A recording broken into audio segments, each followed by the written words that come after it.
Good morning, Nova. Good Morning. morning, chat. How are you today? Lovely, lovely. Having some chai tea this morning.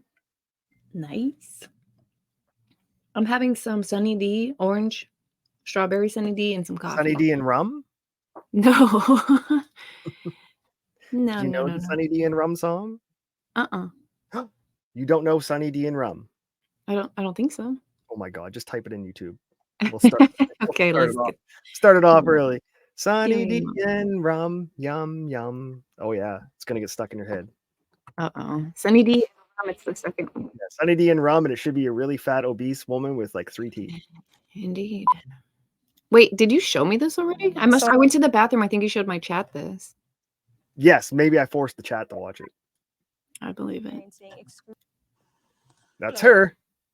Hello. We do an original song Original. that I wrote called Sunny D and Rum. Yum. Every time I hear the word Sunny D, I think of her now. Is that really loud for you? Nope, quiet. Okay.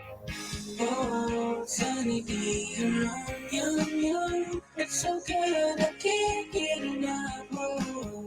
Oh, Sunny D Oh, and Rum, You think Sunny D got her teeth? I love this auto tune. Oh, This is every hip hop singer today has auto tune. Even Tom McDonald does auto tune. yeah, he's gay. Gay.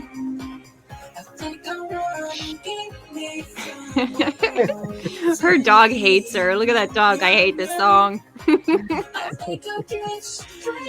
The poor dog Oh, hell smells yeah. like 100 times stronger than a human smells. Think of the poor guy suffering from her every day. Do people with no teeth have bad breath or no breath? Oh, that's a good question. Probably no breath. It's weird, eh?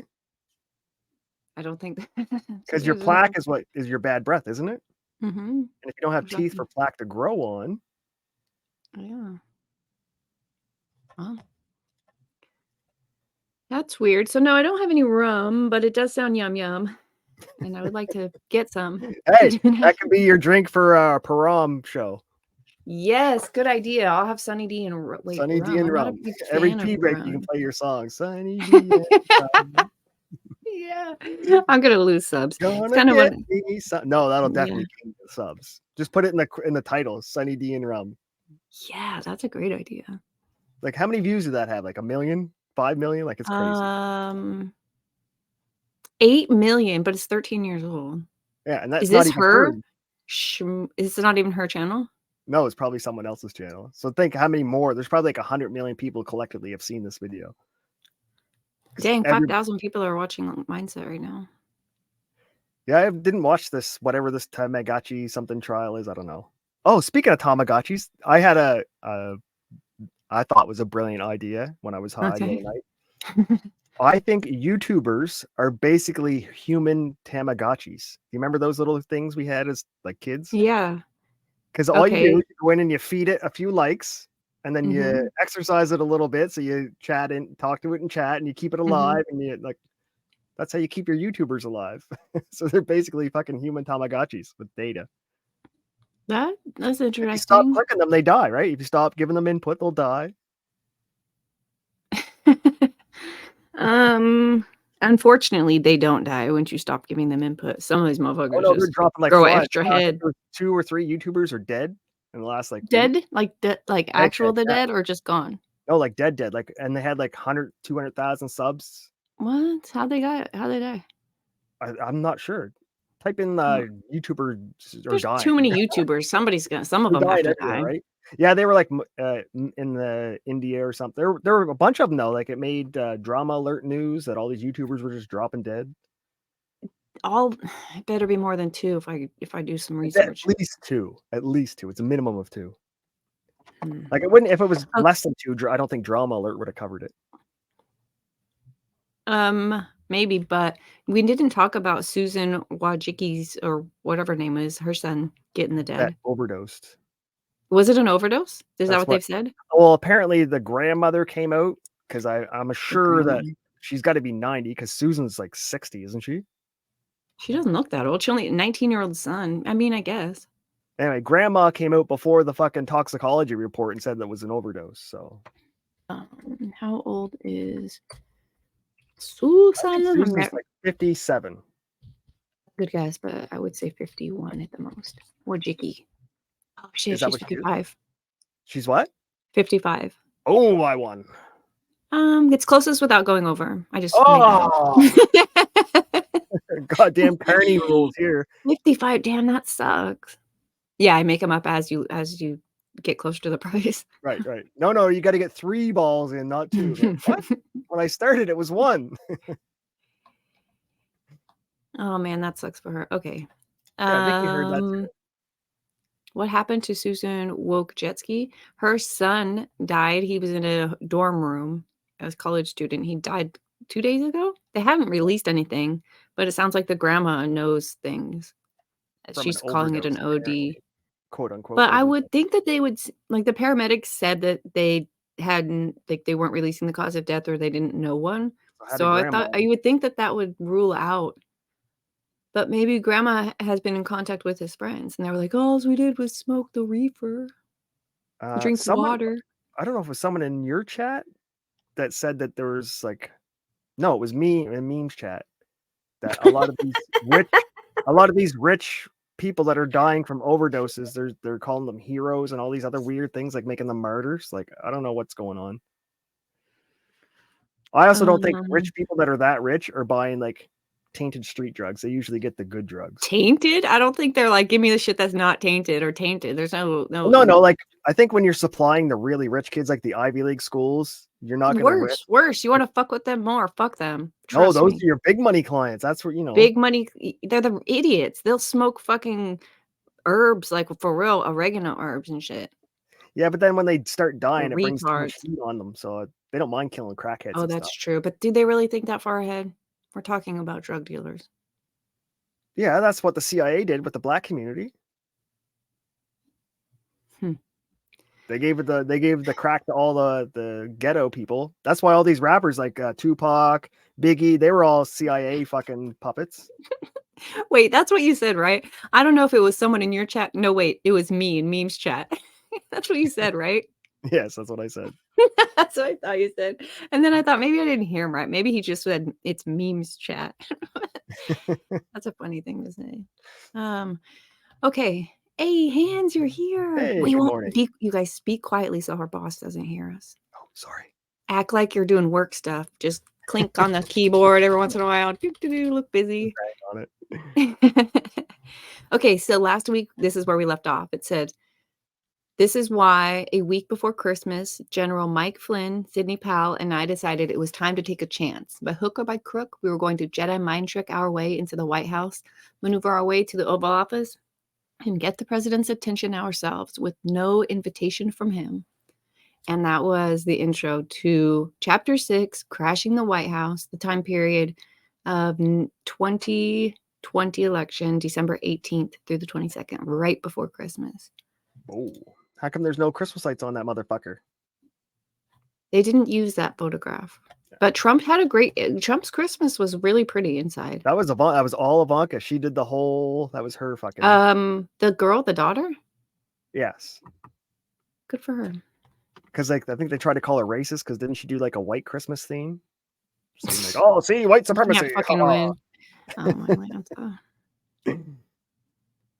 Mediocrity is off to a start already. LOL. Tell him again, Hands. Amen, Hands. Hands. I don't know what's happening. Pretty sure it was Melania. Yeah. Well, no, that's what the chat said. I don't know. I'm not looking it up. I didn't Google it. I was trying to catch up, make sure it wasn't behind it. Yeah, not his daughter. Sorry, I was mistaken. It was his wife. Okay. Which I think is the best looking first lady ever. Witchy said good morning, handsome. I'm pretty sure she's not talking to Darth. To Hideous. She must like your hat. How do you guys feel about Noah's hat? How do I make it so you're bigger? Let me mess with some buttons. Let's do this one. Yeah. That's got pretty my ginger sick hat. to match my beard. Nice. My Viking horns because I'm 99.9% European. That's pretty dope. Yeah, you look pretty scary. I wouldn't fuck with you. Wait, that's not the layout, I think. Is this the layout? Actually, it might be. Let me see something. Yeah, good enough. Okay, so we're gonna get into it. She was talking to Hands. Oh, handsome. Yeah, whatever. She's talking to us, Darth. That happened. That hat's pretty funny. Anyone Okay. but She was talking to me. It's what people talk. It's how people talk to hosts these days. They call him handsome. That's real. That's a real thing. Hey, you cat ninja. Okay, Oh, so apparently, before we go, apparently Nick's oral arguments are this week. So yeah, that's expect right. the suicide any day now. They could easily, if his lawyer has his shit together, they could easily pull that out of. I don't think they will, but You think Randazza can oral argument an appeals court? I think that's how he got to where he is. You could read between the lines on that. No, that was on his briefs. Oh, ew. That was on his desk. Okay. This is Randazza lore. If you don't know about it, well, you're lucky. You will, 'cause Anytime. once this case is over, it's going to be all 2 episodes. Yeah, it will be nice to finally do a what happened to that when it's over. How much does he have to Next pay now? Oh yeah, because if once these oral arguments win or fail, then it goes direct to discovery. So Yeah, and that is it's going to be expensive. that's the Rico part. So we're gonna get all the lawyers to see who was calling Monty a pedo and the fucking. Oh yeah. Yeah, but that's not. They're so. I don't know. We could do a show on that also to figure out what it takes to be a conspiracy. Right. Because some of them, yeah, I don't know. I thought we did one of those. We did, but it wasn't a great show, so we could do it again. Oh, true. What do you mean? Because we didn't. Was I on it? Well, we were. We were there, but we didn't know a lot, and we were kind of like figuring out Rico and also reading the lawsuit at the same time. So I think that's why we had an idea and we had a theory about how it could possibly we were just taking over the shit pile to see what was in it. Now yeah, we'll but get it with the magnifying glass. Yeah. Now we're basically experts because it's been 6 months. We've done very little research. All right. Giggity. Okay, I think we're caught up on chat. Crashing the White House. Let's get into this. I can't wait to find out how this goes because it says with no invitation, they're going to get into the White House. Everyone take notes because we could do this too. If we could get in there and there's cheeseburgers and goblets. And wasn't that January 6th? No one had an invitation? That wasn't the White House, though. We don't need an invitation to the people's house. I wish the government would get the fucking message. Anyways, does it. On the evening of Friday, December 18th, Sidney Powell, Mike Flynn, a sharp female attorney on Sidney's team, who I will call Alyssa. Ooh, I wonder how he picked that name. It's Elb. And myself decided to call an SUV and get driven to the entrance that serves the Eisenhower Executive Office building, which is on the grounds of and connects to the White House. We had a vague plan regarding how we were going to get through all the rings of police, Secret Service, and Marines. Sidney and Mike were the center of global attention, and we were going to try to use that to bullshit our way and get to the Oval Office. Hey, with all else fails, just fucking go. Beyond that, we'd be playing it by ear. I did say the plan was vague. There was a fine young NSC staffer whom I had gotten to know, a real mensch. And I called, a real mensch? Did we already figure out what this word meant? I don't know. No. It must mean friend. And I called him and left a message that I was accepting the open offer he had extended to drop by his office anytime and was coming over right then at 6:15 p.m. Another excellent staffer who went to work on a parallel course. This is, if you haven't been here for the first 2 chapters of this book, it is not written amazingly. It was written by AI or a grade 8 person. It was like Cliff Notes and bullet points that he gave to the AI and was like, make it make some sense, but don't try too hard. A person of integrity. Oh, that's what mensch means? Okay, yeah. A real person of integrity. And I left a message. Okay, so he's just calling it into a couple of his friends.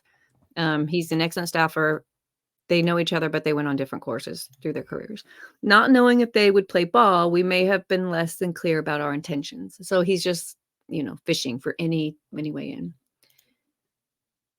The book reads like a diary or log of data, not like an actual book. Yeah. And that's kind of what I'm taking away from it, is just the information, Might not Yes. be a great author or any of the things, but it's irrelevant if the information is He good. probably wrote it and it was like 1,200 words and like, can you make it 1,000? So he just was like deleting like sentences.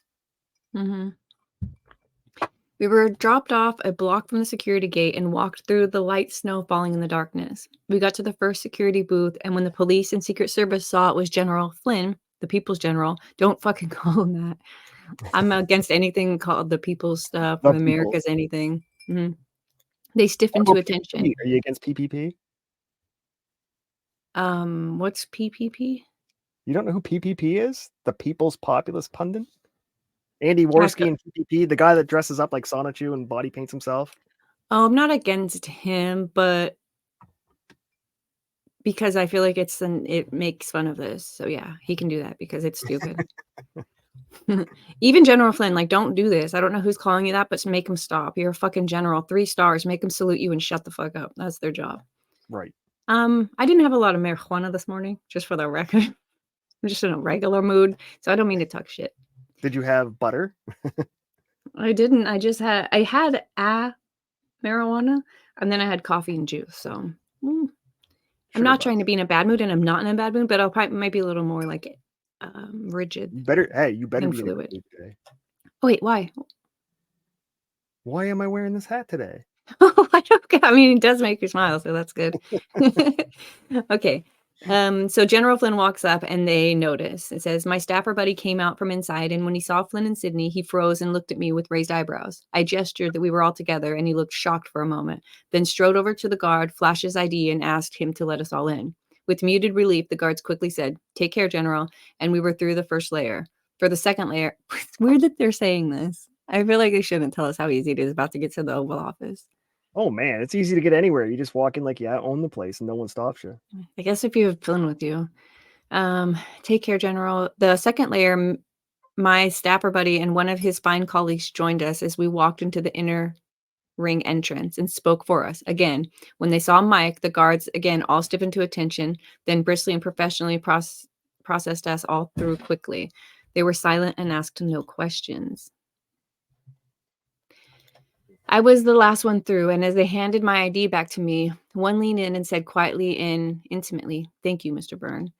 And I was surprised. Oh, that's his name? I might have written the wrong name. Mr. Burns. The intro to this show. Thank you, Mr. Byrne. I was surprised, and it was the first I understood that in the constellation of Michael Flynn and Sidney Powell, there was a faint little star of my own. Aw, that's cute. That's a cute way to put it.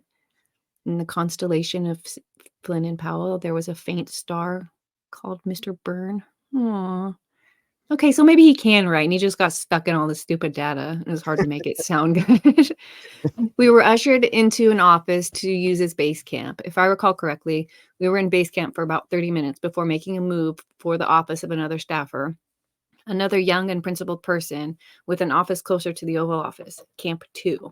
Once there, Mike Flynn made contact with someone with whom he had worked in his brief stint as National Security Advisor, someone with an office that could serve as Camp 3, from which would come the final assault on the summit, the Oval Office.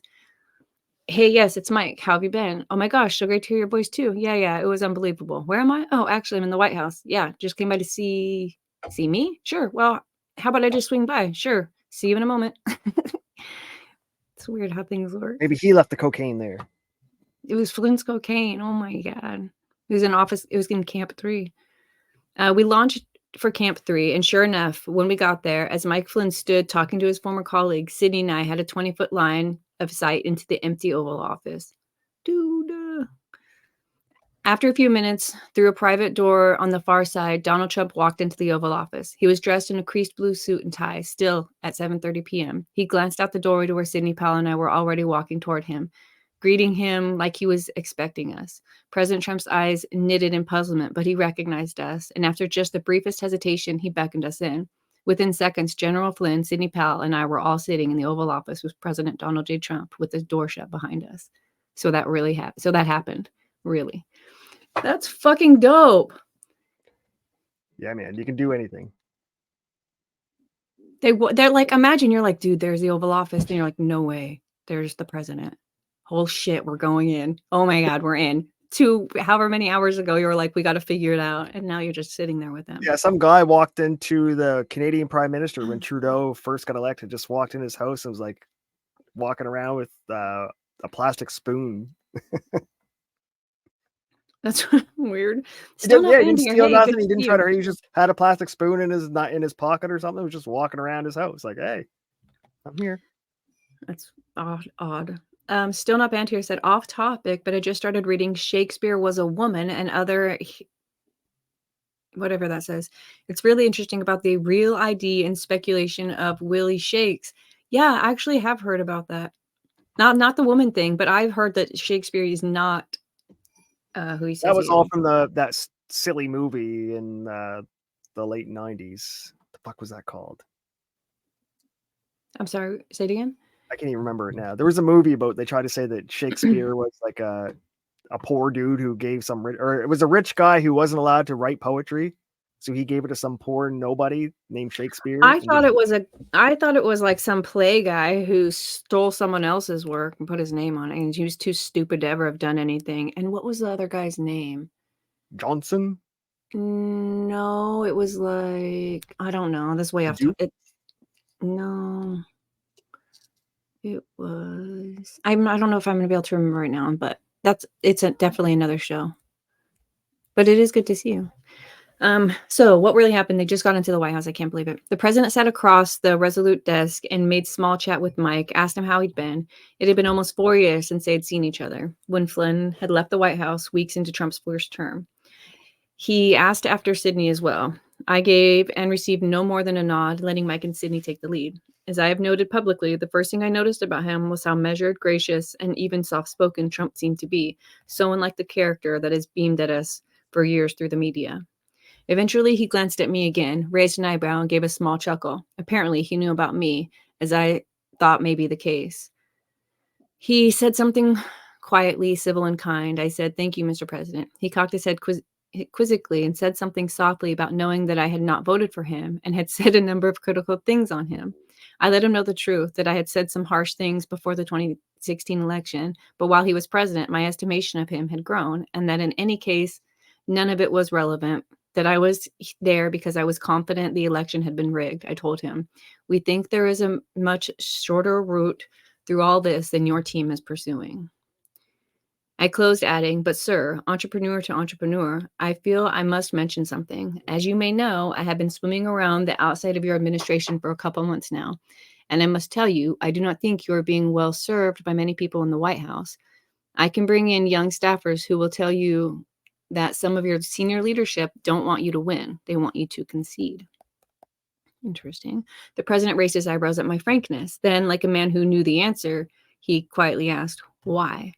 I'm not sure, I said, but I hear people are getting signals that if they're good boys and get you out the door, there will be jobs waiting for them. But if they don't, they won't be getting offers from the right law firms. They won't be getting invitations from the right country clubs. They won't be getting invited to the socialite parties on Manhattan. Trump grimaced and we moved on. Sydney and Mike began walking the president through things from our perspective. Sorry. In brief, there was a quick way to resolve this national crisis because he had power to act in ways he was not using. Under an executive order that he signed in 2018 and another executive order that Obama signed in 2015, he could find that there was evidence of foreign interference with the election, and while doing so, would give him authority to do big things. All he had to do was one small thing: direct a federal force, we suggested the Marshal and the National Guard, to go to 6 problematic counties in question and recount on live stream TV the paper ballots that were held as fail-safe backup. It would only take a few days. Even better would be if they imaged the hard drives and those images could be examined forensically, which would make the project last no more than a week. No more than a week. And we had already cracked the Antrim County machines and knew precisely what to do going forward. See, Trump wouldn't do this because he was scared that if I called in the military, they're going to call me a dictator. Well, they're already calling you a fucking dictator. Do it, you pussy. Is that what's going to happen here? It's think it's- interesting because I was reading about the Antrim. So we left off, there was a link to a report that their people had done, these people here had done. And when I read about it, actually, I think I was listening to a video and they quoted this widely debunked Antrim report from Antrim County. And I was like, widely debunked. All right, well, I guess I'll go see where it was debunked. So I go to listen to the debunking and it was just garbage. I'm like, okay. So I tried to take a couple points from it and I realized they tried to say they did recount, but all they did was compare the tapes to the machine. They never touched the ballots and counted the ballots, which is what they're trying to ask here, but they still called it a hand count. So they say Antrim County was hand recounted, but it wasn't. They just had hands on the tape. So it's interesting use of words to make it seem like some of this did happen and that Trump was acting wrong, but they actually didn't count the paper ballots. Right. In either case, if there was no mischief found, then President Trump would concede the election. But if, as we suspected, evidence of tens or hundreds of thousands of improper votes was found in the 6 counties in question, then we would have a wide variety of options. He might have those 6 states recounted on live stream TV, or he might have 50 states recounted on live stream TV by federal forces, and America would finally have its answer to how much election fraud goes on in our nation. Or he might skip that and have the National Guard rerun the elections in those 6 states. We pointed out that beginning December 18th, if he signed the paperwork we had brought with us, we could have the first stage, recounted the problematic 6 counties, finished before Christmas. And even if the result was sketchy enough, it demanded a rerun of the election. And even if the result was sketchy enough, it demanded a rerun of the election in those states. It could be done before January 20th, so that the January 20th constitutional deadline would not be disrupted. The more time that he let slide by, the more compressed things would become. If he waited to see what the January 6th outcome was, however, and then decided to follow a plan such as ours, it would engender accusations of sore loserism. So he had to act quickly. Right. I think this is the biggest flaw for democracy in America, was that instead of finding out who had the votes, they just left it out in the air for everyone to make, their accusations instead of just, getting down to it. The alternative was an election that 33 to 47% of Americans doubted, which would not be good for the country. Earlier, we read this number is 33 to 47. He favors using a higher number. I prefer using the lower number because even 33%, even 10% we shouldn't have that much doubt in our elections. No, that's where civil war starts to, grow and fester. Because what's the point? We're, that's where people get disenfranchised and they're like, fuck it. Yep. After absorbing the plan, the president said, Pat, he said to me, catching my eye, and gave a little snort of humor. I could leave here and my life would be really fine. I could be with my family, my friends. I could be playing golf. We looked at each other and shared a moment as may occur only with CEOs and other leaders. People think our lives are glamorous, but in many ways they are unpleasant. Add a flashback. The first time I was running a firm, a 24-person manufacturer of industrial torch tips in New Hampshire, I was on a sales trip to Europe. Some great colleagues, engineers, and I spent a couple weeks of crawling around on plasma machines in a shipyard in Spain, a crane manufacturer in Belgium, knocking on factory doors in Hamburg, then attending a gigantic conference in Essen so we could walk around getting business cards and grabbing people to sit with us for a bagel to hear a sales pitch because we could not afford our own booth, but we needed a big order so we could make payroll the next quarter. After a few weeks of it, we were home to New Hampshire, being received by colleagues like we were jet-setting royalty. Oh, Spain, how was Spain? Belgium, Germany, gosh, I always wanted to travel. What was it like?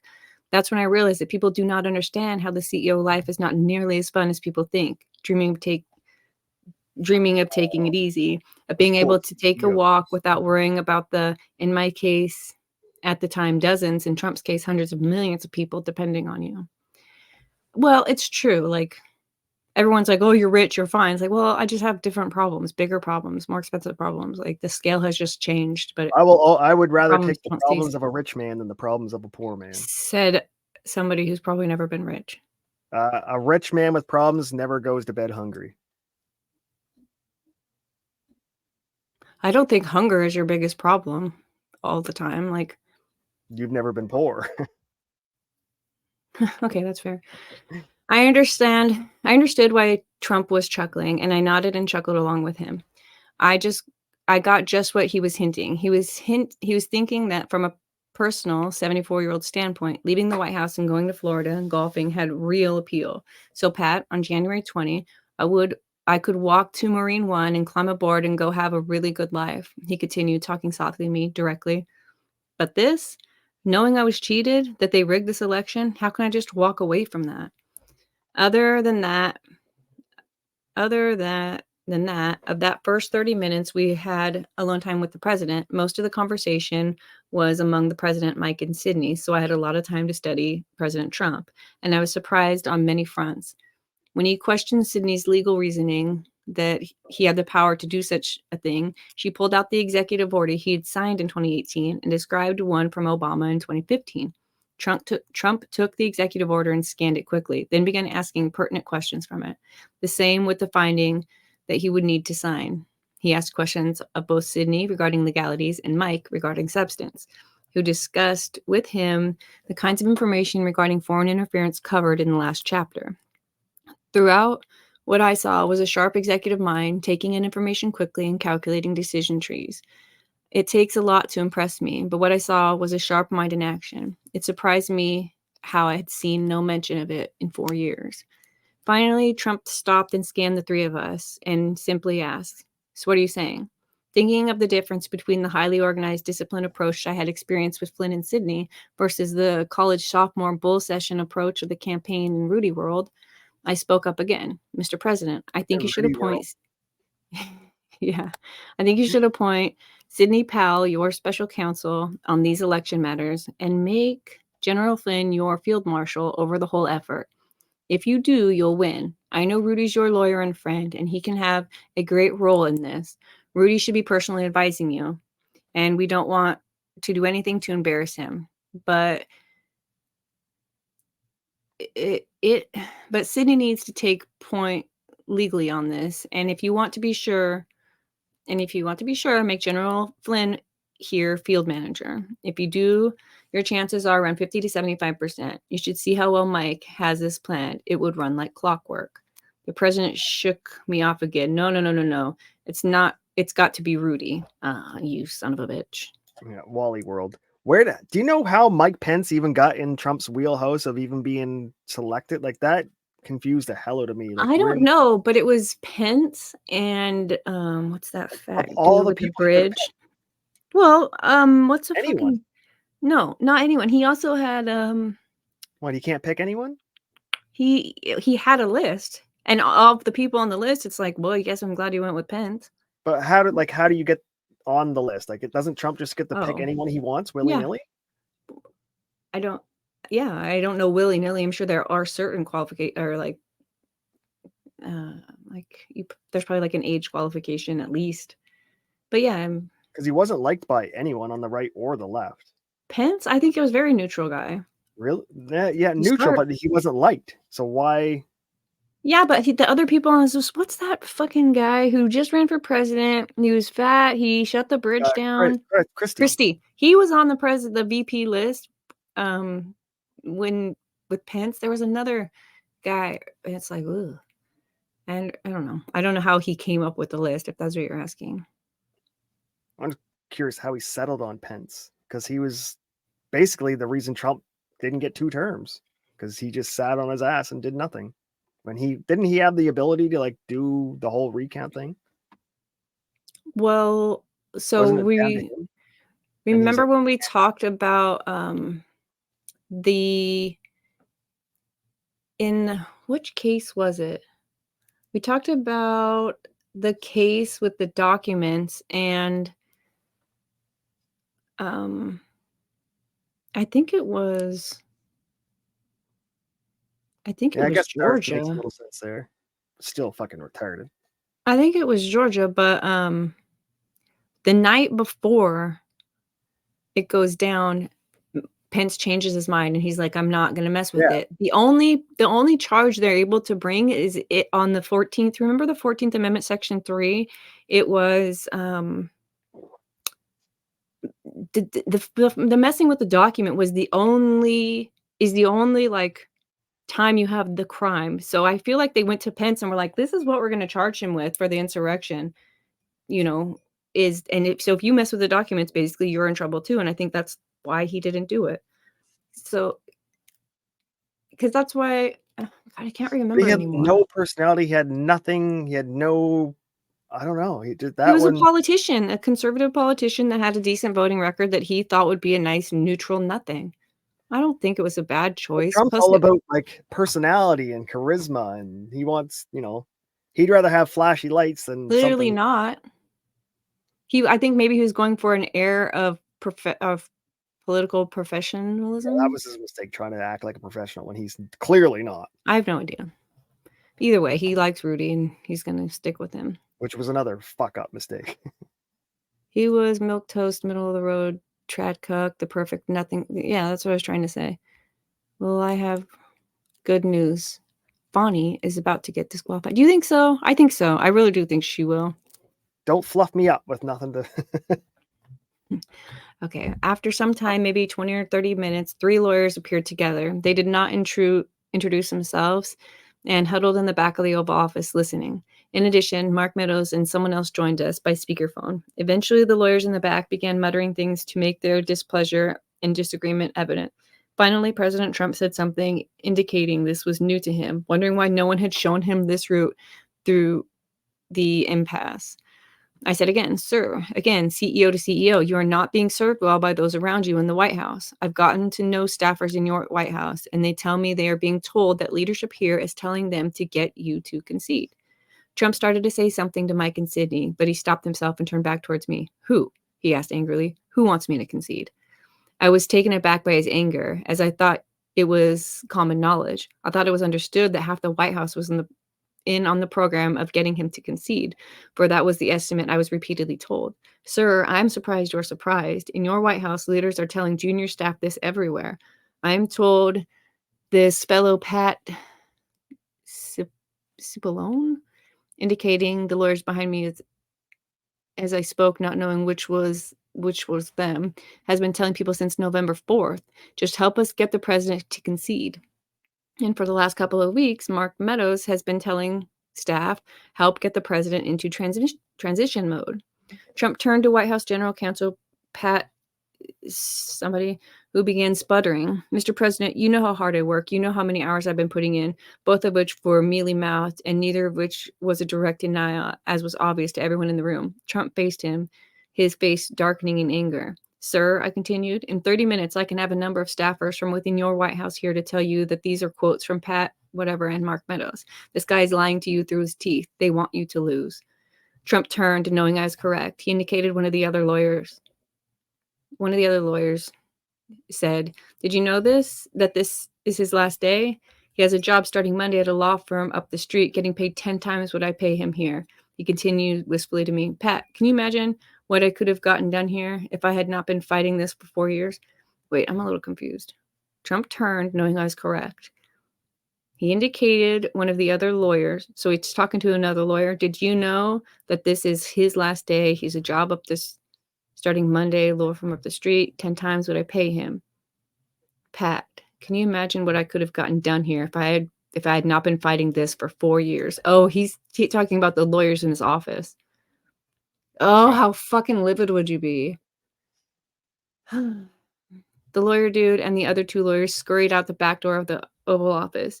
I heard them stay out in the anteroom, caucusing.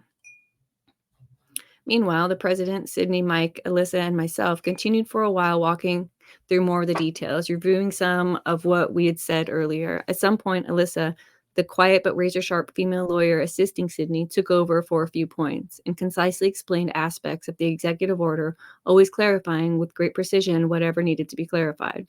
After 10 minutes, the 3 lawyers walked back into the room and stood, this time not in the back, but abreast and to the left, as we 4 visitors, Alyssa, myself, Mike, and Sydney, sitting in a half moon in front of the Resolute desk.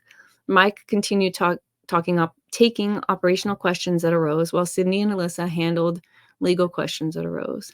The 3 male lawyers edged closer to the front. Then, as some hidden signal, they all started being bitches. Wait a minute, what? They all started being bitches. All right. I've seen this before. It's weird. Biden is Harris. Okay, I don't know. Wait a minute. President Trump is trans? He didn't trans very well. Transitioned. First was some comment about it not being right to use the National Guard. The optics are terrible, Mr. President, said one. It would have to be the DHS. I like the National Guard idea because we needed to reestablish trust of the American people in the electoral process, and the U.S. institutions with the most trust in the people were people dressed in military uniforms. Yet the National Guard is local. They're all around us, our colleagues at work, our citizen soldiers. But perhaps didn't the National Guard shoot up a bunch of college kids? When? I don't know. 60s, I believe, 60s or 70s. They were protesting, and I'm pretty sure it was the National Guard shot a bunch of college kids because. Hey, we can't be perfect. None of them are perfect. It's a long time ago, Nova. Could live in the past. But perhaps, in a sign of flexibility, Flynn and Sydney allowed us how one could use the DHS instead of the National Guard. I don't know what this is. The press would tear you apart, predicted Pat at one turn in the conversation. Sydney said that Mike and I were both thinking. The press is going to tear him apart. Really? What are they doing now? That's what you said. They're already calling you a fucking dictator. Dictate, son of a bitch. Dictate. At some point, the lawyer objected. Never in American history has there been this kind of challenge to an election. Flynn responded, never in American history has there been a situation like this, with counting being shut down for hours, foreign connections to our equipment. He does not have the authority to do this, the lawyer thundered eventually. Sydney rejoined, of course he does, citing Executive Order 13848 and something else signed by Obama. Without question, he has the authority. Alyssa whipped out the executive order again and showed the relevant language that we had covered. Trump looked at the lawyer with an expression that said, you never even brought this to my attention, Pat. He said to him, you know, Pat, at least they want to fight for me. You don't even fight for me. You just tell me everything I can't do. Oh, it's like Britney Spears. Right. This conservatorship sucks. I want to paint my nails. Handled. He's not being a president. He's being handled. And He's been handled his whole life. Like we learned in his fraud case yesterday. Like those people were handling him. No one wants to be honest and upfront and forthright. It's like he's just a fucking person who also wants to get shit done. Your good intentions are fucking everything up. By this point, the lawyer dude was getting hot under the collar. Raising his voice to the president, he said, hey, if you want to do this, you don't need my permission. You don't even need a pen or a piece of paper. You can just say, I hire Sidney Powell as White House special counsel, and it's done. But then we went on with more objections to everything he was hearing, all of which continued to sound stretched, even frivolous. After half a dozen such frivolous objections from the White House general counsel, Mike and I looked at each other dumbstruck. Mike grew calm, silent, his brow knitted in bafflement. Finally, I calmly announced to the room, this is the most surreal conversation I have ever experienced. Around that time, Alyssa spoke up on a legal point. He clearly had grounds to find that those problematic 6 counties had enough peculiarities in their election that under his power, under those EOs, he was sending in federal teams to recount the ballots in those 6 counties. It was a defensible, reasonable action to take, which she said in legalese. What happened after that would be determined by what was found. But now the 3 male lawyers, on their feet again, began speaking to her rudely. They challenged her, asking something like, you're not even a lawyer. It's not actually a question. She replied, I am a lawyer. I work for Sydney Ann. They cut her off, snorting derisively. Flynn sprung to his feet with the grace and ease that surprised me, a surfer getting up on his board. He turned to face the 3 lawyers standing over and barking at Alyssa. In a measured tone, he asked of the 3 lawyers, let's get something clear. What do you think happened on November 3rd? Do you think it was a fair election? Nothing unusual about it in your eyes? The 3 lawyers looked down, stuck their toes in the dirt, glanced at each other out of the corners of their eyes, and would not give an answer. President Trump looked directly at me and said gently, You know, Pat, all my life I've had the best lawyers. People call me from all over the world. What lawyer should I use on this? What lawyer should I use on that? But here, you know, the other side breaks every rule in the book. Nothing ever happens to them. But me, all I have are lawyers who tell me, you can't do this, you can't do that. Do you see what I have been working with for 4 years? Can you imagine what I could have gotten done? He broke off, then turned to the lawyer dude, asked, where's my Durham report? Where's? And started rattling off his legal disappointments. Yeah. Standing there next to his two colleagues, the lawyer dude started shouting back at Flynn, still on his feet, and at the president. Still shouting, he stepped rudely toward us, standing over and inappropriately close to Alyssa from behind. Before I knew it, I was on my feet, shoulder to shoulder with Flynn, back mostly to the president, with a metal trigger finger that if lawyer dude moved another inch towards Flynn, Alyssa, or me, I was going to bury my knuckles in his throat. Oh, fuck off. I know, I think this is an old guy. President Trump said, hey, hey, hey. We all turned with both hands waving at us to calm down and a chorus smile of disbelief on his face. He said, hey, calm down. The lawyer dude turned to storm out of the room again, his two butt boys in tow. Before he was out, Sidney said, let him leave. I'll take the job and you'll win. Trump said after him, go ahead, Pat, leave. Don't come back as far as I'm concerned. As the door shut, Trump said softly, I don't mean that. You know, Pat's a friend, and his voice trailed off. And that's why Trump's a fucking retard. Because he's soft. I winced at the dawning of my understanding. He's not going to change. He can't. These are his homies. And no, he might not play politics. He sure the fuck plays politics. Right. I took another shot at it with the president. Again, sir, I know that Rudy is a friend of yours. He's wonderful. He's America's mayor. I love Rudy. I don't want to embarrass him, but you should see what Mike and Sidney have got going. It's so organized, so well planned. Again, he cut me off saying, no, it's got to be Rudy. On the inside, I slumped. There was a third round where the lawyers came back in to interject themselves into what the rest of us were talking about. A third round of frivolous pushback, but this time it was President Trump who got ticked off at the pushback from his own people, the searching for things they could oppose. Again, he muttered something weary to me along the lines of, can you imagine what I could have accomplished these 4 years if I had not had to put up with this?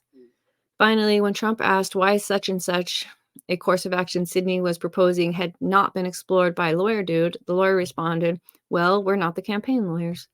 It was painfully obvious that lawyer dude was being purely obstructionist, coming from a place of, how do I stop this? Trump sighed and wearily said to him, you know, Pat, a few minutes ago you said that I can do it just by saying it. Well, okay, I have decided, and now I'm saying it. Sidney Powell is hereby appointed as White House special counsel. There, that's it. She needs a clearance, he interjected one of the lawyers. It'll take months to get her a clearance. Even I knew how frivolous that objection was, but Flynn spoke up first in disbelief. Mr. President, Flynn said, you can do the same thing with the clearance. You can grant any clearance you want on the spot, verbally. Sadly and defiantly, President Trump looked at his three lawyers and said, I grant Sidney Powell a top secret security clearance. Again, they stormed out of the room. Again, the conversation continued among the president, Sidney, Michaelis, and myself. That is when I had an emotional reaction different than I had expected. There was a moment where I saw him for what he was, a 74-year-old man, tired, knowing he was being cheated out of his reelection, maybe defeated, ruining his errors, dwelling on what might have been. I wanted to walk behind his desk, put my arm around him, tell him, yes, I do understand what you've been facing. I don't know how you did it. Eventually, President Trump said that we would all meet in 30 minutes in the living quarters in the Yellow Oval. In the meantime, Rudy was coming in and we had to find a way to make things work between Rudy and Sidney.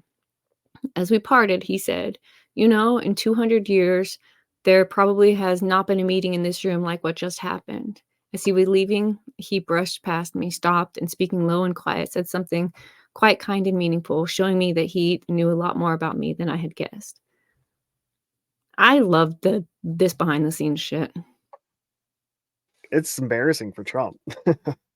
It's not, at some point you think these people around me are here to help me. They're not going to give me bad advice, you know? And that's why I like this part. In 200 years, there's probably never been a meeting like this. We're fighting. Everybody he knows is fucking him.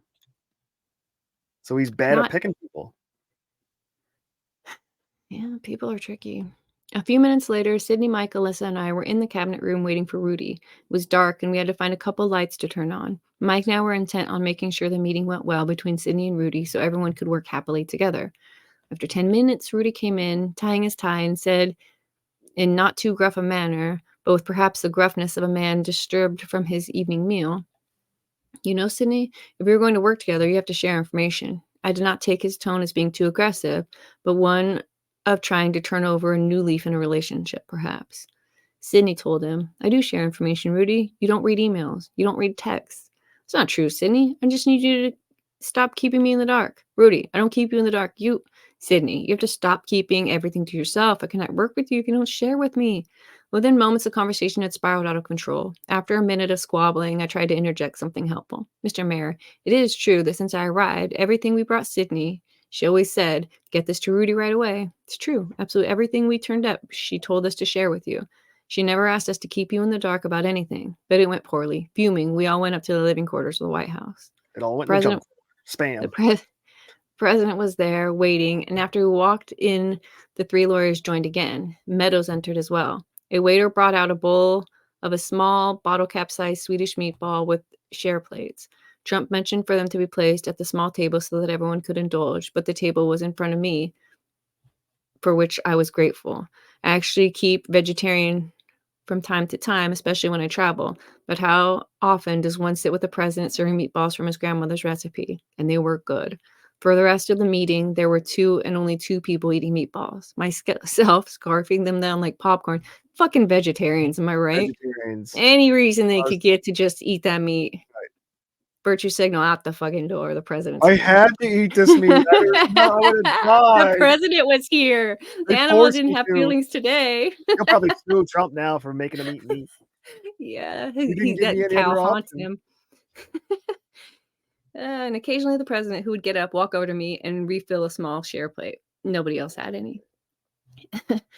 The meeting continued for a couple hours in those quarters. No substantial new ground was covered. We walked through the reasoning we had gone through in the Oval Office and explained the plan. President Trump was decisively on board, and none of the other parties pushed back. Instead, they glumly asked a few questions about how such and such was to be done, and Mike and Sydney explained. Finally, around 12:15 a.m., we all began fading and wrapped up. We walked outside in the hall, waiting until the president came out to say goodbye. We each had a moment with him, but we were all exhausted, I think, and glad that the meeting was over. Whew. Why couldn't you have American meatballs? The Swedes really nailed it. At no point in the evening was there mention of martial law or insurrection act. All claims to the contrary are lies propagated, I imagine, by that weird lawyer guy who, according to multiple sources, leaks to Maggie Haberman of the New York Times. His name is Pat Cipollone. Sleeps I'm looking him alone. up right now. Cipollone. White House Counsel. I wish I could say his name better so that it would get stuck in my head. 57 so years old, and he looks like a fucking nerd. Every picture of him, he's got the angry bitch face, resting bitch face.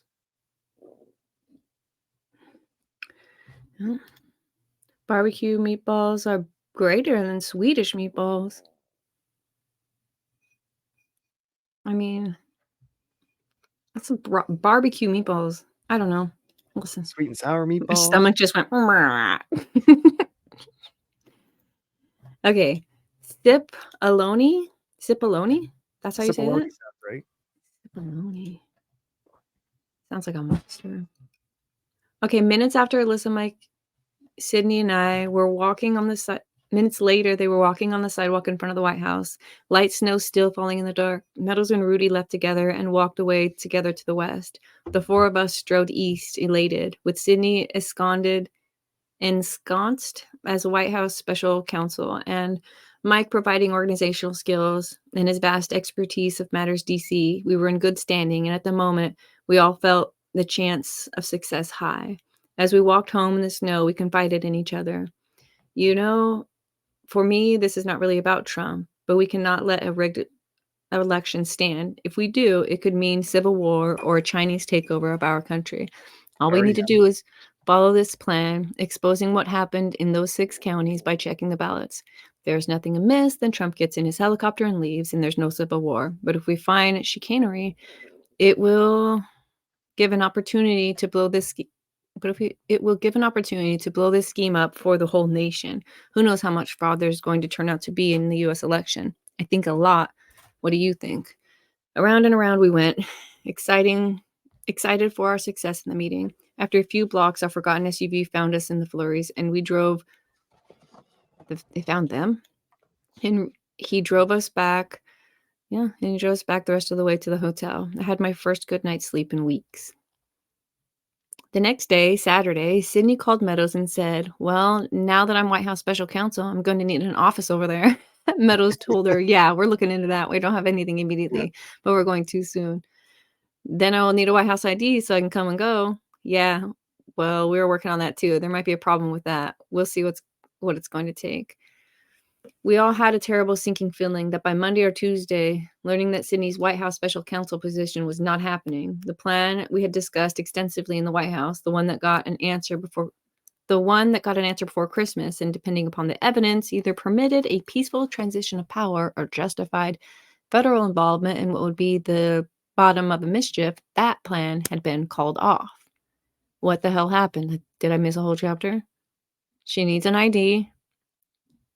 By Monday or Tuesday, we learned that the position wasn't happening. Okay. Instead, Rudy is going to continue his slog through the courts and the hearings in the states. So who overruled Trump? Because Trump said it, therefore made it a fact, and someone overruled him? Isn't that treason? No, I don't think that's treason. It's probably not close to treason, but it's definitely someone in his ear. And if he's just so willy-nilly able to go, "You're the lawyer," then he can just so willy-nilly be like, "You're not the lawyer." No, I think someone else stopped her, not Trump. Oh, well, let's find out. I think. Doesn't say. Well, maybe it does if say. she's now the White House counsel, wouldn't she just go to the White House counsel's office and knock on the door and say, "Get the fuck out of my office"? Yeah, she never got anything. Like, she can't. She got the job by word of mouth, and she now needs a clearance to get in. And before she can get that, she doesn't have the job anymore. Just like she got it, she lost it. Wouldn't you think they would get clearance before they could even enter the White House with Trump? Like, I would assume No. Secret Service would try to like do a background check on everybody that gets within arm's reach of the president. No way. Obviously not. Do you think the Secret Service just lets anybody get within arm's reach? I don't think they do a background check. I think if the president's in public, then they have a perimeter around him that they feel in the White House. insecure. But you think they background Sydney check doesn't have a clearance. We know this right here, right? We know she doesn't have a clearance, and we also know she was in the White House. So whatever you're thinking is wrong. I don't know if I trust this guy too much. Well, it's just his opinions, right? He doesn't know if she had real, like.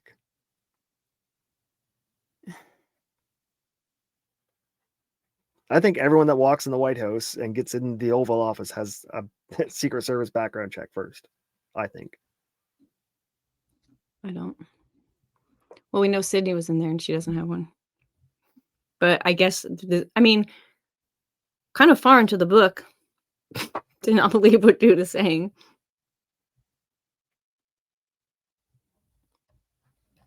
Christmas doldrums.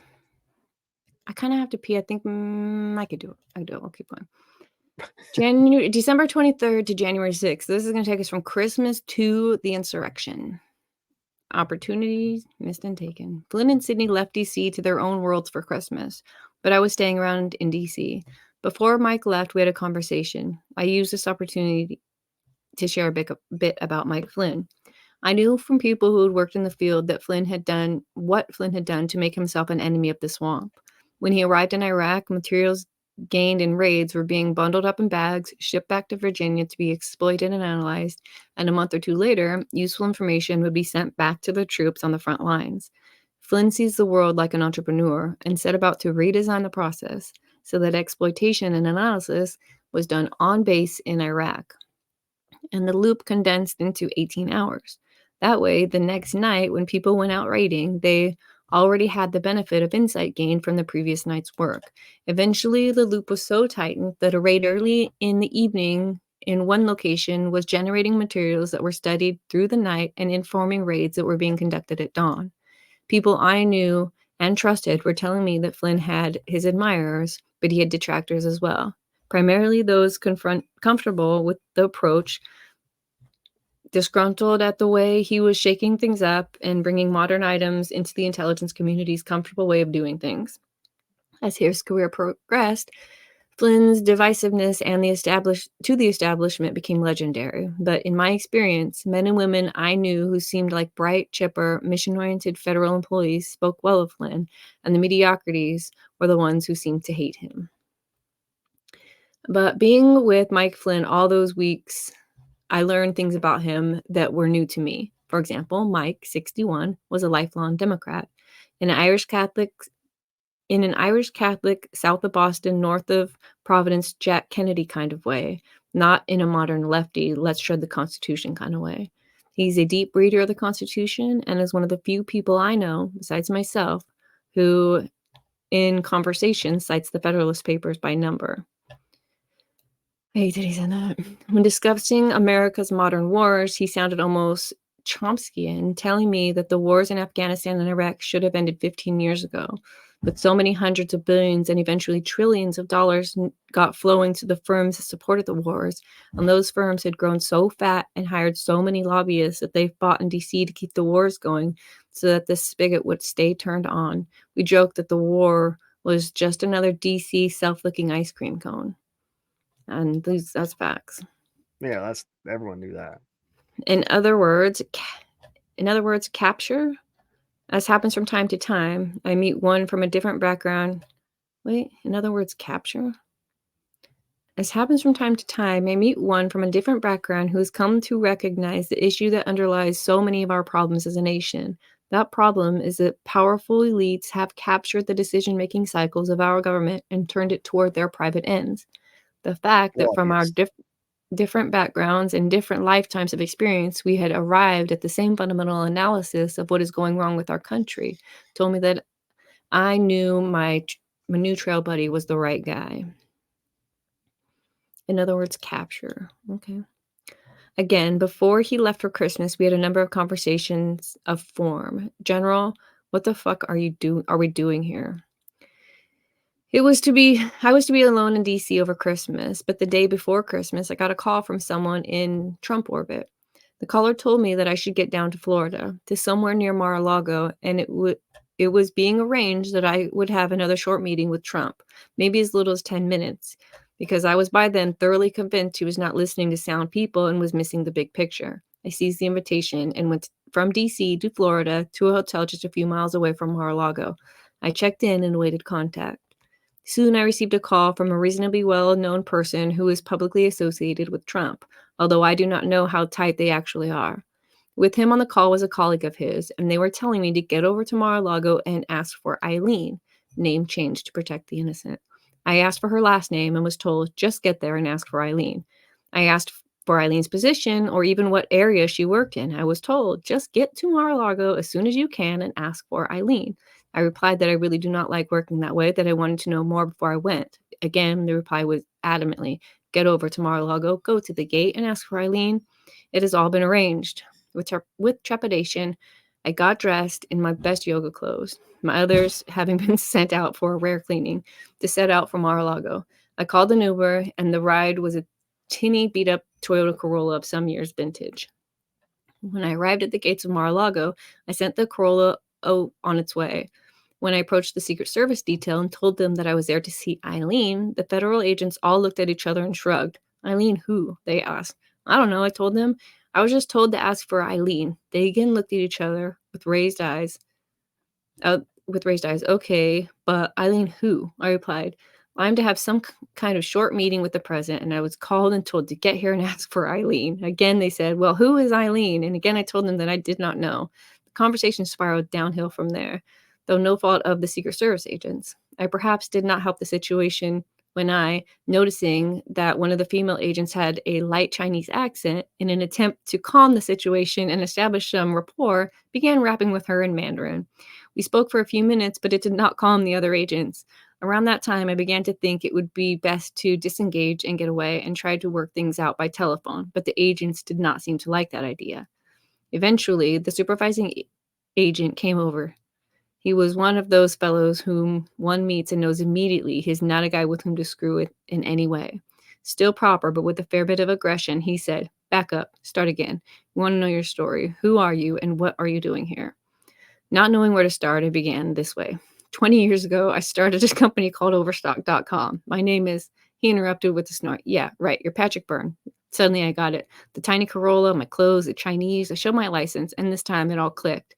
And it clicked for me too. How the activities of Flynn, Sydney, and I were drawing attention. I was not fully appreciating until then how much attention there was on what we were doing, but it made sense.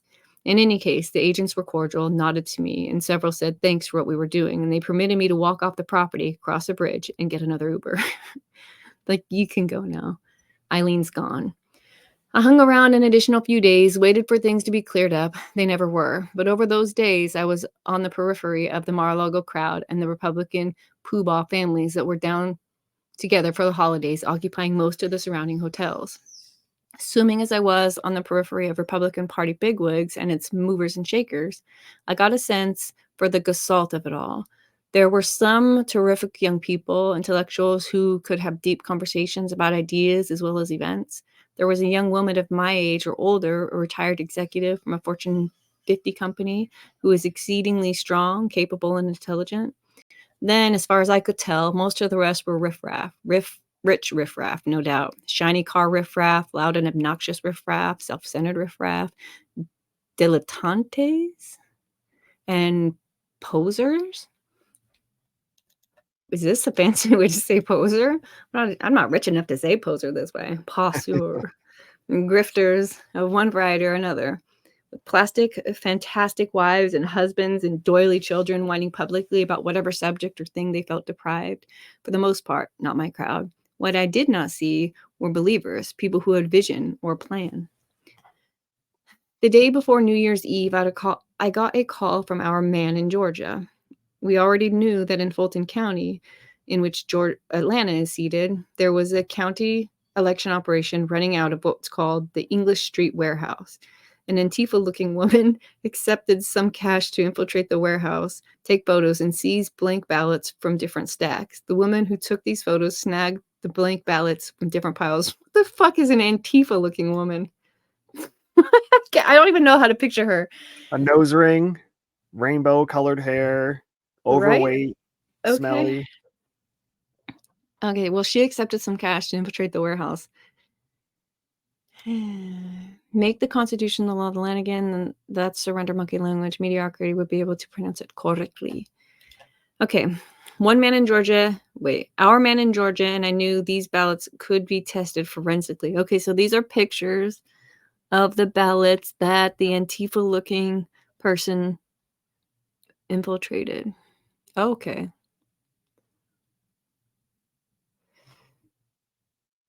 Delivered to Fulton County. I led up to federally certified forensic document examiners, old-timers in the field who were willing to work New Year's Day and got to Georgia on New Year's Eve. Again, I can appreciate that he's doing this on times where people would rather not be working. In Georgia, I stayed at the home of some people who were involved in this effort. That is when I first met Jovan Pulitzer, though there has been communication for weeks between my cyber colleagues and Jovan. Also present was a senior corporate security expert, the man who had found the situation in a counting operation in Savannah, Georgia. A tabulating machine turned out to have a wireless card in it. On the wall, there was a smart thermostat, and that thermostat had connected wirelessly to the counting machine. Further research had confirmed, wait a minute, that is when I first met Jovan. Also present was a senior corporate security expert, the man who had found the situation in a counting operation in Georgia. The situation was that a tabulating machine turned out to have a wireless card in it. On the wall, there was a smart thermostat, and that thermostat connected wirelessly to the counting machine. Yeah, What the like, fuck, there's over? no reason your voting machine should have connecting to the internet. That should be like your fail safe that it's not connected to the internet and doesn't have internet abilities. Yeah, and it's all willy-nilly just connecting to shit. You're like, "Are you my leader? Are you my leader?" Like when you No, have dude. your Wi-Fi or Bluetooth on, every time you walk by a store, it just starts connecting to their Wi-Fi. Yeah. Further research had confirmed that someone from China Telecom had come through the internet into the smart thermostat in order to connect to the machine. The senior cybersecurity expert spent the rest of the evening telling us about the shocking vulnerabilities in the election machines, their tendency to run on operating system software that was 10 to 15 years old, and in general, how the tech was Swiss cheese. We sat up past midnight, him explaining it to us. Wow. Hey, Joel, he has space tattoos, so he's cool. You can stay here. Please subscribe. We need more of you, less of the Antifa types.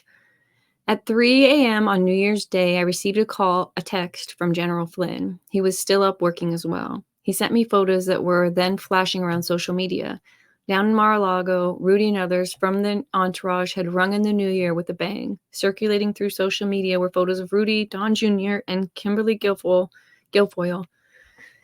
drinking champagne, dancing, and partying like it's 1999 to the musical stylings of Vanilla Ice. If that just doesn't sum it all up. It's more 1989. Oh no, they're living it. This MAGA means make America the 90s again. Right. We figured that out yesterday. Click to play a video. Mar-a-Lago was a freak show of D-listers. Let's see if we can get it. Of course we can't. They won't even show us this. Again, Flynn and I shared a moment of exasperated silence. On New Year's Day, I was in the laboratory of the federally certified forensic document examiner and a colleague of his colleague who had driven through the night to be there. They were professional, quiet, and I left them to their work. After an hour, they reported. 2 of the ballots were printed in one print shop. The other was printed in a different shop using different paper, different ink, and a different printing method. It being unlikely the county had ordered ballots from 2 different print shops, this indicated that at least one of those ballots was counterfeit. Yeah, I do think they cheated with the paper. I think that's exactly I think how that's they how did it. they fucked over. They would give the Trump voters, like people came in with their MAGA hats on and that kind of stuff. They would give them like the thinner paper or the thicker paper, then the reader wouldn't read it. Same as they were doing with the pens, giving them the marker versus a pen. I mean, yeah, maybe. Our man in Georgia had Atlanta warehouse under observation, bums with telephoto lenses filming. The Georgia Senate demanded to inspect the contents of the English Street warehouse. Hours later, rented Enterprise vans pulled up to the warehouse and loaded pallets of ballots. Click here. Armed trafficking of ballots from election prep center to sheriff's office. Hey, it's Rumble. These knee sleeves will turn back the clock on your knees Make by it 20 bigger. years. If you suffer any type of knee pain, this new self-defense for weapon Christ's is going sake. to Yeah, get Rumble's banned. going full fucking YouTube. Everyone needs to have this tool to protect. Okay, folks, Okay, this is folks. Addy Ads, and I got some intelligence yesterday.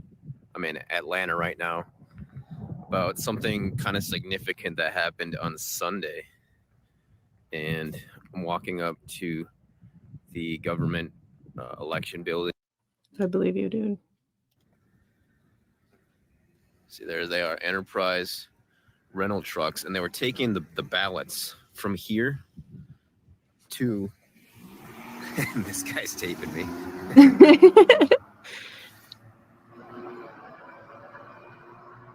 Got that. Creepy. To where? The sheriff's office. Okay, so if you guys care, you can have that. I'll go back here. That's the man in Georgia. I mean, I don't know if that's the man in Georgia, but there's a video of it. The next day, a shredding company in a neighboring county got a phone call to pick up an assignment to shred. The truck pulled up and located approximately 3,000 pounds of ballots. It had been confirmed to me that the order was paid for by someone with a credit card from Dominion Voting. I'd like to see the receipt of this. I don't. Right. No receipts. It's been No. confirmed. Someone with a credit card from Dominion Voting. Like, what? Didn't say that. I doubt it said that on the card. How do you know they're from Dominion Voting? Pretty sure credit card information doesn't say where you work. The shredding truck pulled away. Through a mechanism I will not explain, that shredding truck was intercepted. Its work stopped, and ultimately 10,000 pounds of shredded material was dumped out on the floor of a local police station. So there would be a chain of evidence. Roughly 3,000 pounds of the shredded material was the ballots. The other 7,000 was from prior customers. The shredding that had been ordered by the Dominion Voting employee had not been normal shredding, turning pages into long strips. It had been the special shredding, turning pages into confetti. It had been the super duper military grade shredding, where the ballots had been shredded, then crushed down to spitballs. An Atlanta DHS agent arrived and took command. A discovery was made. Some of the shredded ballots had not been completely shredded. In fact, a few had stuck to the walls of the bin and were whole. Also found, I was told, were receipts and shipping labels from the boxes that held the ballots. These receipts and shipping labels were from a Chinese print shop in the south of China. I don't believe any of this. No, The he's starting to make shit up. The You know, DHS someone dumped 10,000 pounds of paper in the police department's office. Get the fuck out of here. Do you know how big that would be? I obviously outside because it's in a truck. Do you know how big 10,000 pounds of paper is? It'd be the size of a house. I don't know. I know. I used to make paper. And so 10,000, I guess the internet's got to know. Let's ask it. Let's ask for 1 ton. How much is 1 ton? How many pounds? 2,000? 1,000. 1 ton is only 1,000? Yes. I think, are you sure? Pretty sure. Metric ton. How many pounds is Metric 1 ton or imperial ton? 2,000, that's what I thought. Okay, so it's 2,000 pounds. So let's see. 2, 4, 6, 8, 10. So how 5 tons shredded paper pick? Maybe I could just get lucky. Like I used to make paper, like recycle paper in a factory, and we make it in these big rolls that were like between 3,000 and 6,000 pounds. And we had to use a forklift to pick them up. And they were the size of like a Volkswagen Beetle or like bigger. And that was like not shredded. How much pounds was it? 10,000. No. How much pounds was the Beetle? Oh, a Volkswagen Beetle? I'd say maybe 1,000 pounds. How much were the shred that you had to pick up? I mean, how much? Do you know how many pounds was there? It depends on the thickness of the paper. So if it was really thin paper, it would be a lot heavier because you can wrap more wraps in it. 10,000 pounds is a fuck ton of paper. Yeah. Let Good luck alone that sorting it's that. shredded because then it's fluffy. Cheers. Vicky said it's the twins. If you guys are smoking, and it's time to smoke. You're a little late. Chronic tardiness, but we just hit a twin. Okay, so it says in Atlanta took command. Took command. A discovery was made. Some of them had been shredded. Some were made in China. The DHS agent acquired all of these, and that particular agent is one with an expertise in matters Chinese, I am told. Call that moment T equals 0. Based on the continuous report I was receiving from Atlanta, here is how the next 2 days unfolded. Okay, this seems weird. This is weird. It's getting weird. Okay, T plus 6 hours. Rudy Giuliani was informed of what was going on. 12 hours. Mark Meadows was informed. 18 hours. FBI arrived on the scene to take over. DHS resisted. 24 hours, I received a message that the DHS agent in question was uncomfortable with the political pressure he was receiving. If I understood correctly, he was saying that Mark Meadows himself, chief of staff of the White House, had called him and told him to back off the investigation. It was not clear to me whether I was receiving the message just as a bystander or the DHS agent was causing that message to come to me in the incorrect hope I could do something about it, like talk to the president. 36 hours later, the FBI took control of the operation. They instructed the shredding company to come back, pick up the 10,000 pounds of material, complete the shredding, then continue with their normal procedures. That meant the shredded material was mixed with the water and acid, melted, then reconstituted as recycled paper. Various aspects of the story I told above are documented in photos and film. Really? I would like to see some of that so it could be more believable in my head. Meanwhile, I had returned to DC. I was still trying to get another 10 minutes with Trump. I wanted to remind him again that if he waited, then tried to plan what we had been proposing, it would be sore loserism. But we still had a few days left, and if he pulled the trigger, we could have an answer regarding those problematic 6 counties. We could have it done by before January 6th, so that the Senate might make an informed choice or buy us an extra week to do more work. Or. At this point, I will insert one important sub-story. In those days of swimming around the people who were in various proximities to the president, I was told something by someone in Trump's inner circle. What I was told was this: Melania had recently been warned by a government official that if Trump served another term, he would be JFK'd. It may have been said by someone in Secret Service itself in a "we will not be able to protect him" sense. That threat included another family member as well, per the telling.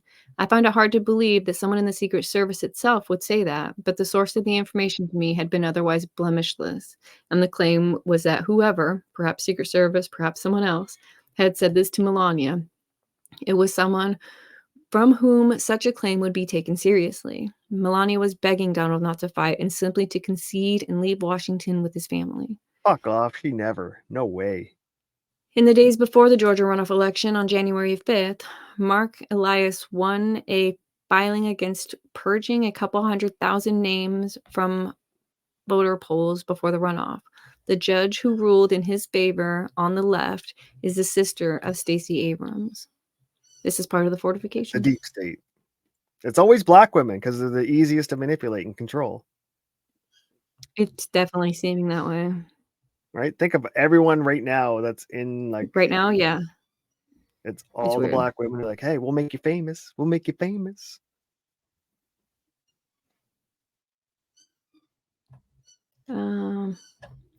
Mike Flynn and I were together again in DC, watching the approaching January 6th date with frustration. I had done several interviews and even a public speech or two where I had insisted that we do not go violent. We are better than the other guys. If we go violent, we lose.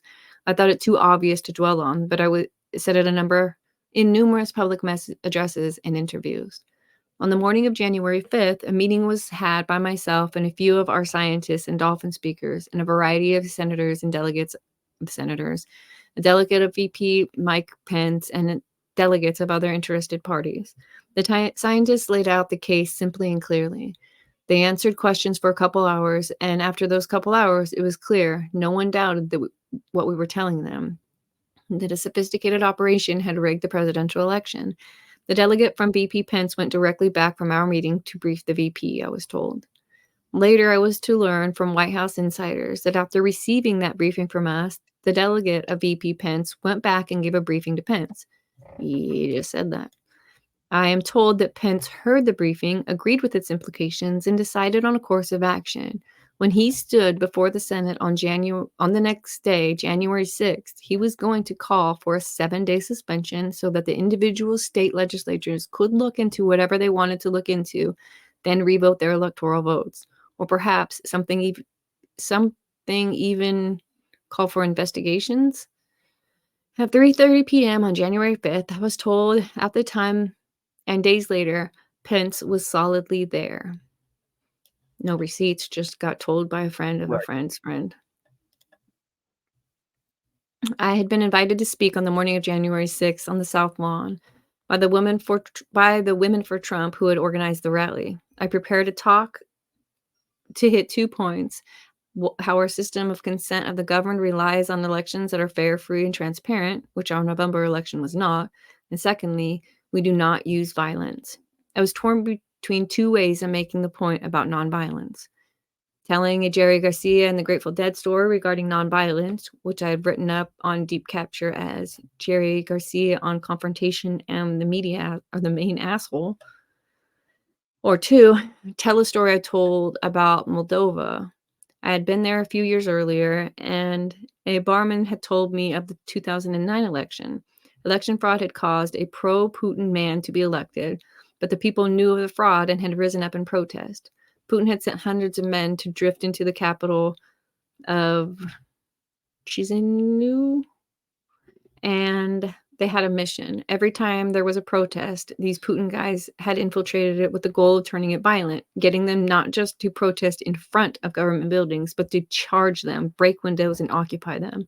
The Moldovans had been too smart for the trick. They knew Putin understood that both sides were playing for an audience, the middle class of Moldova, and if the protesters were able to be provoked into actually storming the government buildings, would turn off the middle class and they would lose the support of the masses.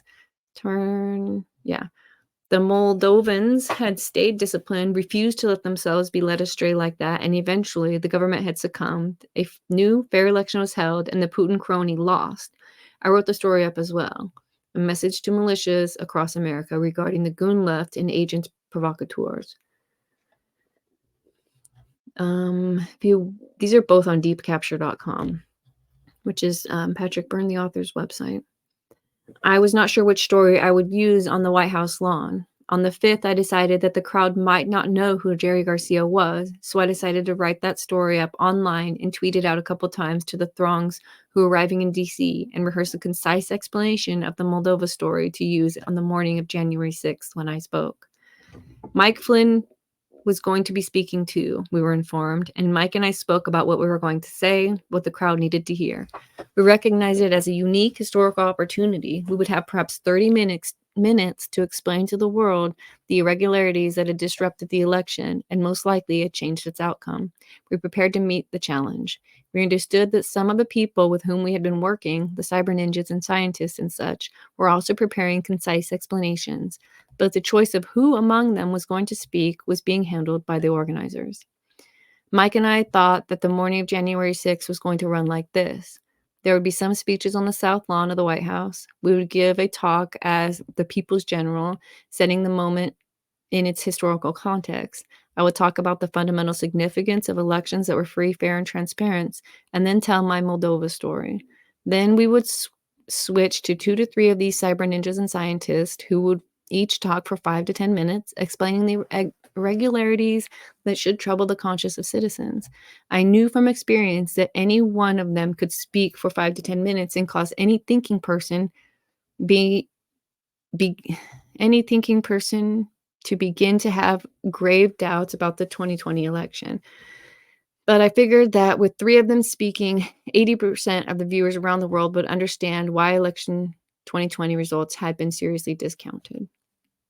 I got a call from one of the scientists I expected to speak. He was letting me know that he had not come to DC because he had learned his speaking slots had been canceled. I was perplexed because this scientist was soft-spoken, professional, and convincing to anyone with an open mind. I wondered whom they had found to do a better job than he of convincing millions of viewers that they should be skeptical of what happened during the week of November 3rd. On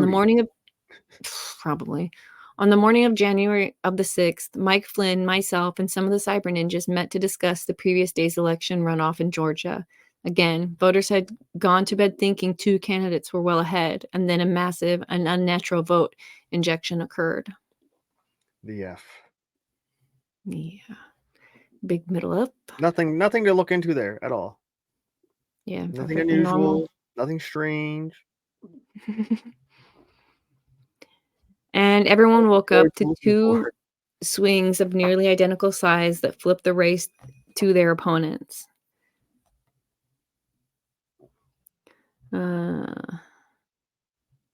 By this point, the goons were not even trying to hide it.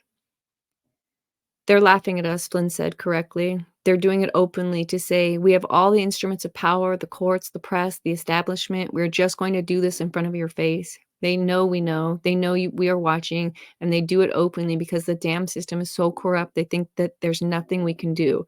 They're laughing at us. Flynn, myself, and about a dozen with us walked to the south side of the White House. We were surprised that no arrangements had been made for us, and we had to fight our way through the throngs.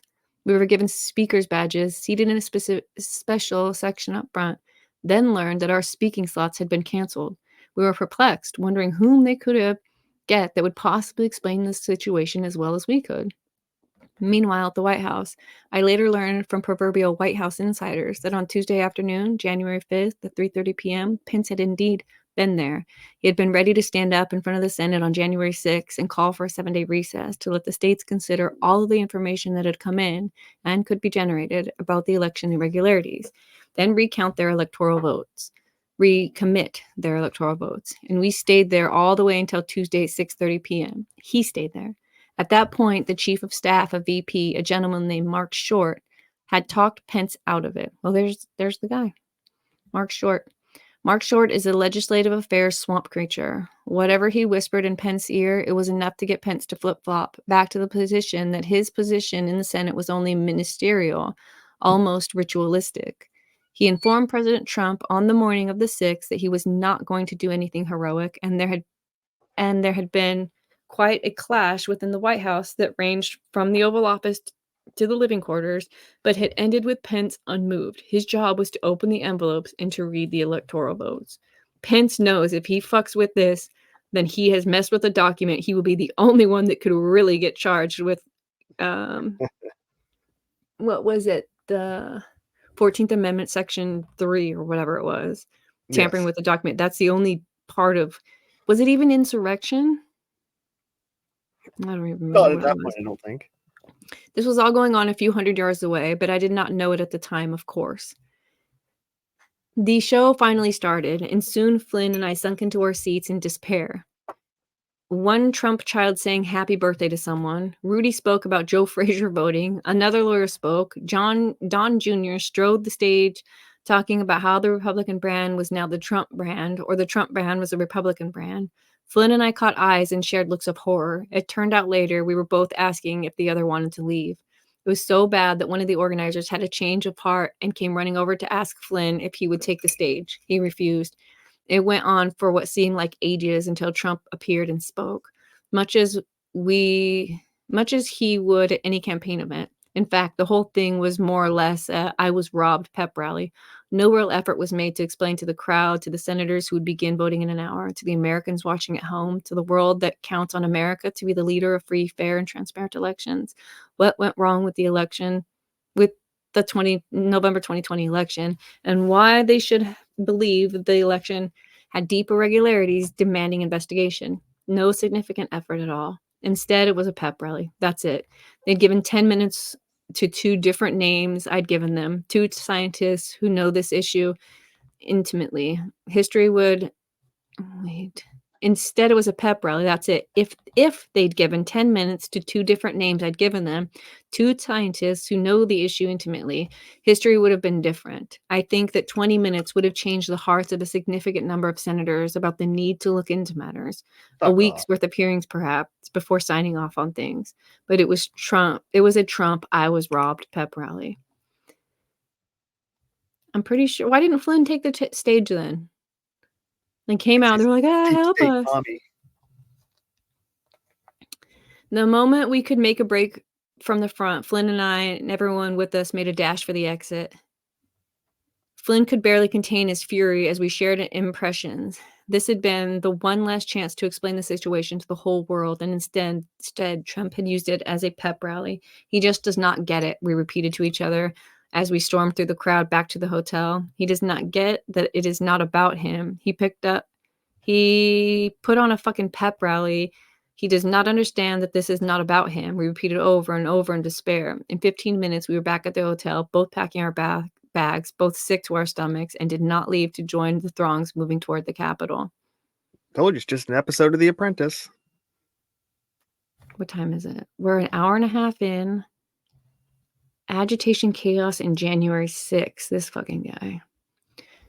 The eyes always tell. It's weird how one side always has those eyes.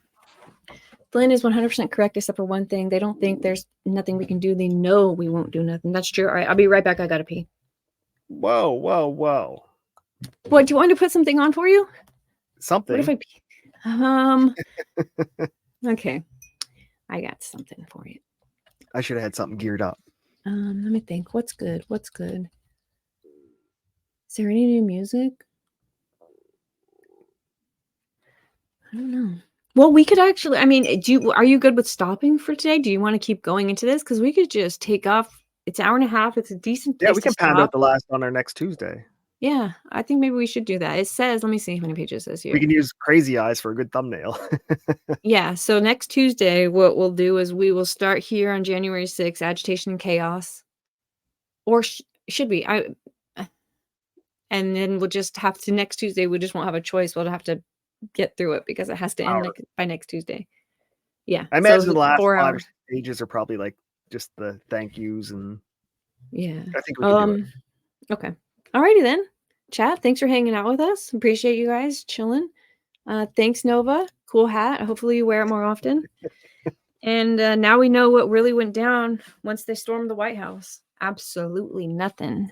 Craziness of nothing. It's ridiculous. I thought this was going to be better, but maybe we'll see. Maybe it'll get good between these days. I just seem. Spoiler alert, it doesn't. You Okay, so fucking I'll ruined see. it. I'm not coming next Tuesday. Fucking spoiler. So I'll be live this Thursday night. It'll be a Ooh. surprise show. I'm not even sure what it's going to be about yet, but it's going to be Bum. awesome. So come see me on Thursday night around 9 p.m. Eastern.